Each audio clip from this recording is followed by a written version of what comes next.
Welcome to Beyond Sunday with Pastor Nick Williams. South Shore Community Church exists to help all people find and follow Jesus.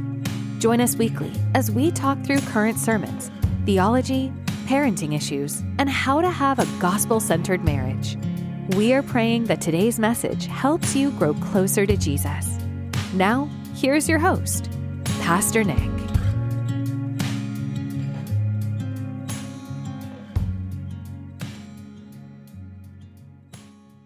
Welcome to Beyond Sunday, where we bridge scripture with daily living. I'm Pastor Nick, and today we journey into the tranquil yet tense atmosphere of the Garden of Gethsemane in John chapter 18.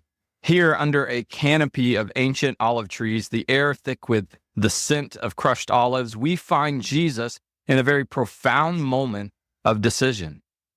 Back in 2019, I had the privilege of going to Israel, and one of the places that we stopped when we got to Jerusalem was the Garden of Gethsemane.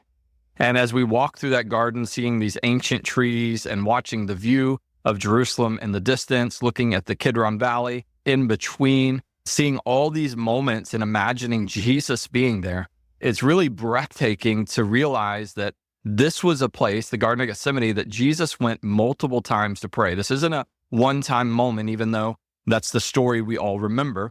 But within the story, John, the writer of this gospel, tells us that this was a place that Jesus took his disciples often. That's how Judas knew where Jesus would be that night. John chapter 18, we see this incredible story unfold. Now, just for a moment, imagine the soft rustling of leaves, the cool night breeze, the distant city lights as a backdrop. This isn't just any night, though. It's the eve of the greatest sacrifice in history, and you're there. You're witnessing the calm before the storm. In the shadowy groves of Gethsemane, where olives are pressed to release their valuable oil, Jesus experiences immense pressure as he prepares to take on the sins of the world. If you remember in John chapter 17, he said, "Father, the hour has come.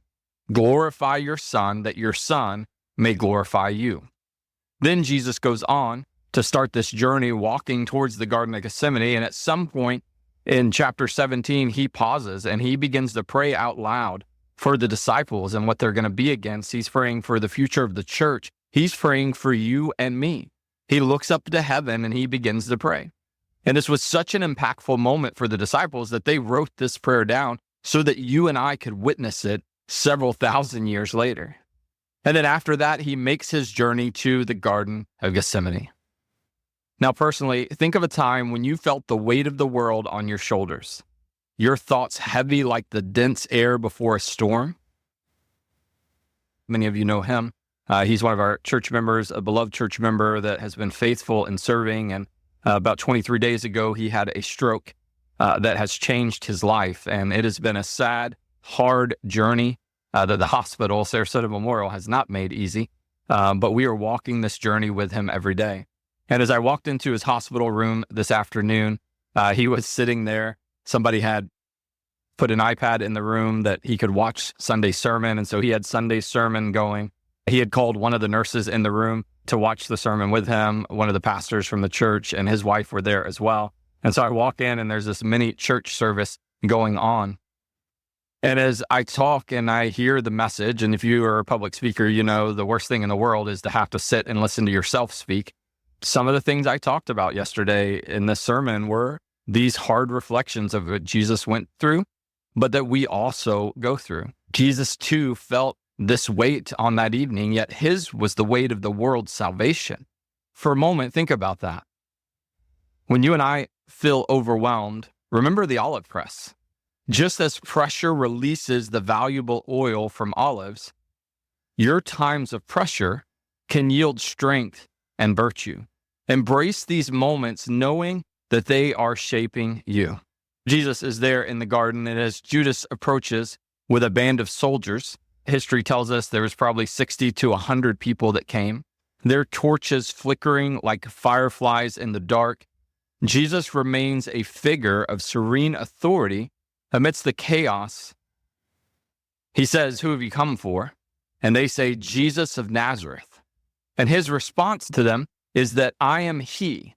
And when he says that, his voice steady, causing the soldiers to stagger and fall back. This is John chapter 18, 4-6. I wish I could have witnessed that moment. This is one of those moments in scripture that I think, man, it would have been incredible to see 60 to 100 grown men, soldiers who were ready for battle, armed to take on the Prince of Peace. And when he said his name, that I am he, it threw them back on the ground. To stand there and watch that had to have been comical, but also overwhelming to know the weight of Jesus' name. It's not like they were posturing for defense. They weren't ready to battle in that moment. They are literally falling to the ground. His calm amidst betrayal, there's a lighthouse standing firm. Its light steady and sure against the crashing waves of a stormy sea. And so you and I, we face moments like that. When faced with betrayal or confrontation, imagine yourself as the lighthouse. Stand firm in your integrity, your light unwavering, guiding others even in tumultuous times. Now, if you know the story, Jesus is arrested. Peter tries to fight back, pulls a sword. I don't know who gave Peter a sword, but Peter pulls a sword, cuts off a guy's ear. Jesus tells him to stand down, shields the guy with the ear problem, and saving Peter a lifetime of punishment for the violence that he had just caused. And then he's arrested. He's bound up and he's taken away. The disciples just standing there watching him go. He goes to a couple different places. He goes to Annas' house first, who was the high priest previous to the current high priest. The current high priest was Caiaphas, and that is Annas' son-in-law. And it's a family affair here. But for some reason, they took Jesus to Annas first. And basically because he still was the one running the show. He may not have been in the position anymore, but he had the power. Annas questions Jesus. When he gets frustrated, he sends Jesus across the street to the Sanhedrin and Caiaphas, and he enters a situation there. And then eventually they take him to see Pilate. And as Jesus stands before Pilate, the clash of two kingdoms becomes apparent. The transient pomp of Roman power versus the internal, unshakable realm of Christ. As he's talking, John 18, verse 36, he says, "My kingdom is not of this world." I can't imagine what Pilate was imagining in this moment or what he was experiencing. He was already up against a hard situation. He knew who Jesus was based on the questions that he asked him. He didn't feel that there was enough evidence against Jesus. In fact, eventually he tries to wash his hands of the whole situation. But truth is, he knew. And so as Jesus says, "My kingdom is not of this world," I wonder what Pilate thought. For you, think of a leader who chose the harder right over the easier wrong. Their actions, a beacon of truth in a sea of compromise. Their legacy, like a starry night, guides those navigating the dark. So how can you embody the values of Jesus' kingdom in your daily interactions? Perhaps it's choosing peace over conflict, truth over convenience in your workplace or your home. I made a post last night. I actually shared a post in one of my stories on social media of another pastor that wrote a post. The post was pretty ambiguous, but it was very triggering for a friend of mine. And they started messaging me almost immediately, attacking me. And how dare I post that? What does that mean? And at first, I really was a little naive, thinking they had biblical questions.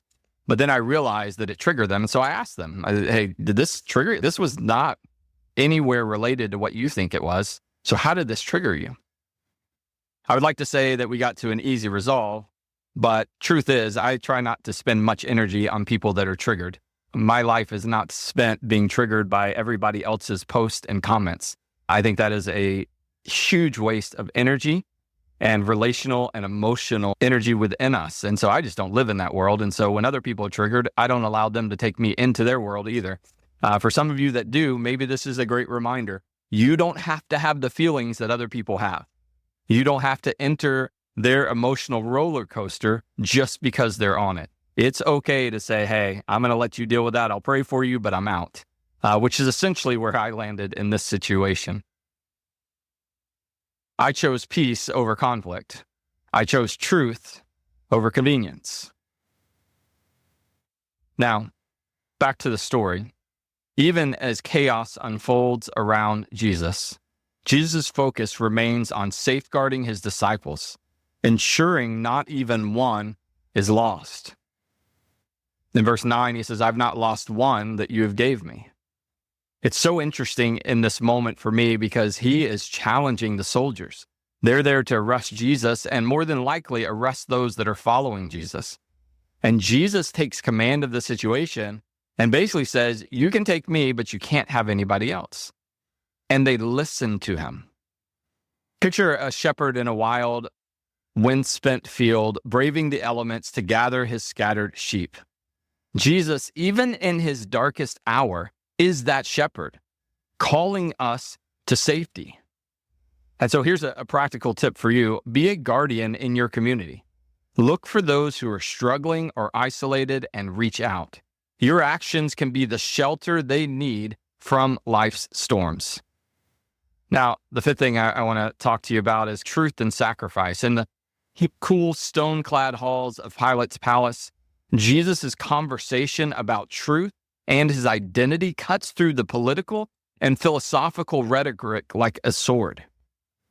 Jesus stands there and Pilate looks at Jesus and says, "What is truth?"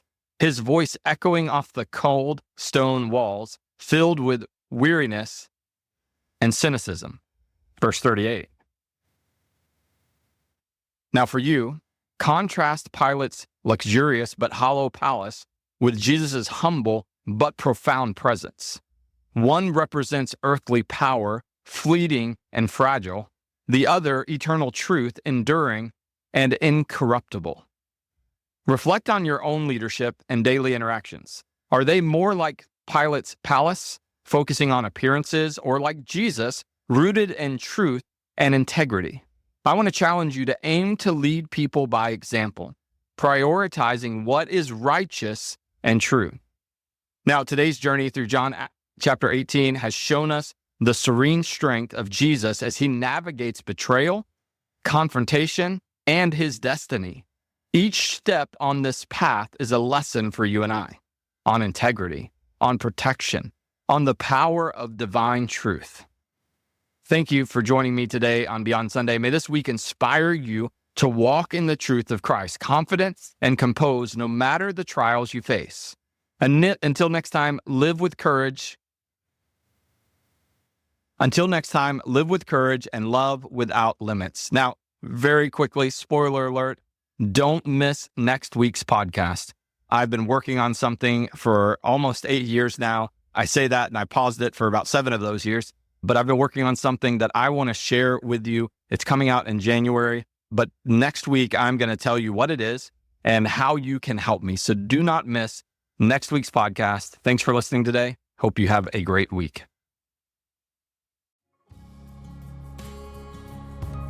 Thank you for tuning in to Beyond Sunday. We hope the conversations and insights shared here have brought you encouragement and have deepened your journey of faith.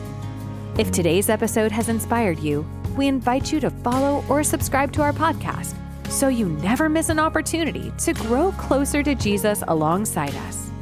Don't forget to share this podcast with friends and family who might be blessed by it too. Until next time, thanks for joining us, and may God bless you abundantly.